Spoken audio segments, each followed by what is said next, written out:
We live in a world today where there are several 100 million people starving to death. They're starving to death right now. All over this country today, there is a certain demoralization. And the demoralization is that some people believe that what goes on in the White House and what goes on in the Congress reflects the will of the American people. And by assembling here today, as the Rainbow Coalition and as other groups from 46 states in America, what we are saying very loud and clear is that Ronald Reagan and his billionaire friends do not represent America, but we do. In some of the largest cities in America, 50% of the kids are not graduating high school. The cost of college education in this country is zooming up, so you have to be a wealthy person to send your kid to college. There was once a dream that my parents had and many people's parents had, that if you work hard and go to school, you can get a college education. But what people like this gentleman do not know is, for example, that in Scandinavia, in Sweden, you've had socialist governments for decades, that in fact that country is probably in most respects more democratic than the United States. They have 80 or 90% of the people voting. They have strong labor unions. They have a more open media. They have a healthcare system guaranteeing healthcare to all of the people. Not to say that that's a utopia. But at a time when the wealthiest people of this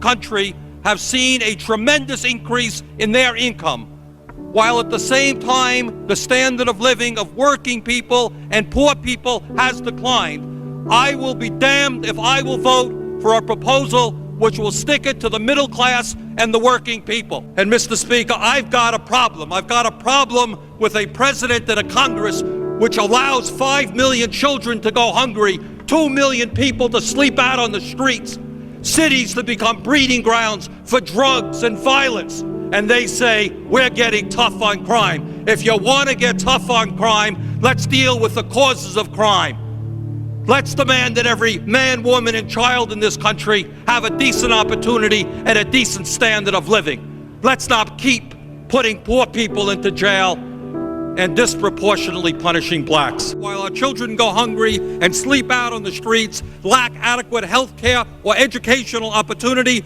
the wealthiest people in this country have grown far richer while their tax burden has declined. We have an approach to campaign financing which, to a very large degree, allows wealthy people and major corporations to buy and sell politicians.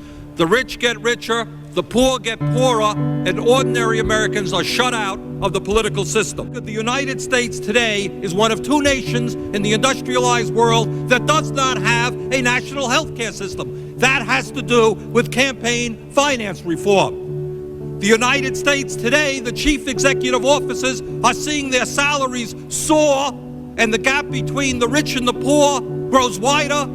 10 million Americans are unemployed. That has to do with campaign finance reform. The system, by and large, is owned and controlled by big money interests, and the President of the United States and much of the Congress does the work of protecting the big corporations and the wealthy people who control the economic and political life of this nation. This country, this great country, this democracy, is evolving into an oligarchy. And an oligarchy is a country in which a few people have tremendous wealth and tremendous power and exercise that wealth and that power over all. We have seen a situation where we give huge tax breaks to the wealthy and you have 2 million people sleeping out on the street. Billions of dollars into all kinds of obsolete weapon systems, and you have 5 million children who are hungry. Let us give hope to people in America today who have lost hope. Let us provide jobs for the jobless, housing for the homeless, food for the hungry. Workers in the United States today are working longer hours, significantly longer hours, taking less vacation time than they used to take. And is there any wonder why so many millions of Americans feel stressed out? They need to work longer hours, they need to work overtime in order to compensate for the real decline in their wages. Let's talk about welfare for the rich and the powerful. Now, we start off from a proposition that the wealthiest 1% of the population in this country owns more wealth than the bottom 90%. When we talk about the growth of the economy, what we should ask ourselves is who is gaining that income. And what is clearly going on is the lion's share, the overwhelming amount of the growth in income is going to the very, very wealthiest people, while the vast majority of the people are seeing a decline in their real incomes. I find it ironic that it is the taxpayers of this country who are going to have to bail out banks that have made billions and billions of dollars investing in Asia. Is it morally right that CEOs of large corporations now make over 500 times what their workers make and seem to make more money to the degree that they lay off American workers? Walmart has replaced General Motors as the major employer in America, paying people starvation wages rather than living wages. We can fight terrorism, protect the American people without undermining the basic constitutional rights which make us a free country. They understand that our trade policies are failing when they note that our trade deficit is huge and growing larger every single year. And it seems to me, Madam President,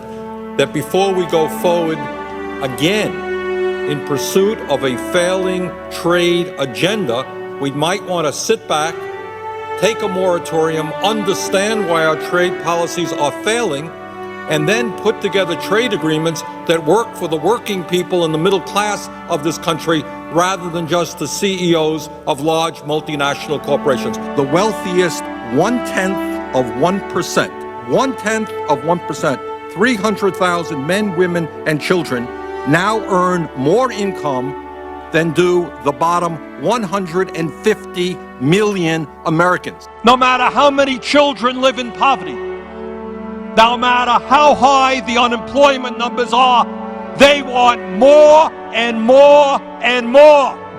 And I say enough is enough. And you want to know why the American people are cynical about what goes on in Washington? You want to know why the Congress of the United States has an extremely low level of support or favorability? It is because the American people know they are getting ripped off. You got millions of people today who are working longer hours and their income is going down. Their wages are going down. This grotesque level of inequality is immoral, it is bad economics, it is unsustainable. This type of rigged economy is not what America is supposed to be about. This has got to change. And as your president, together, we are going to change it. When we stand together,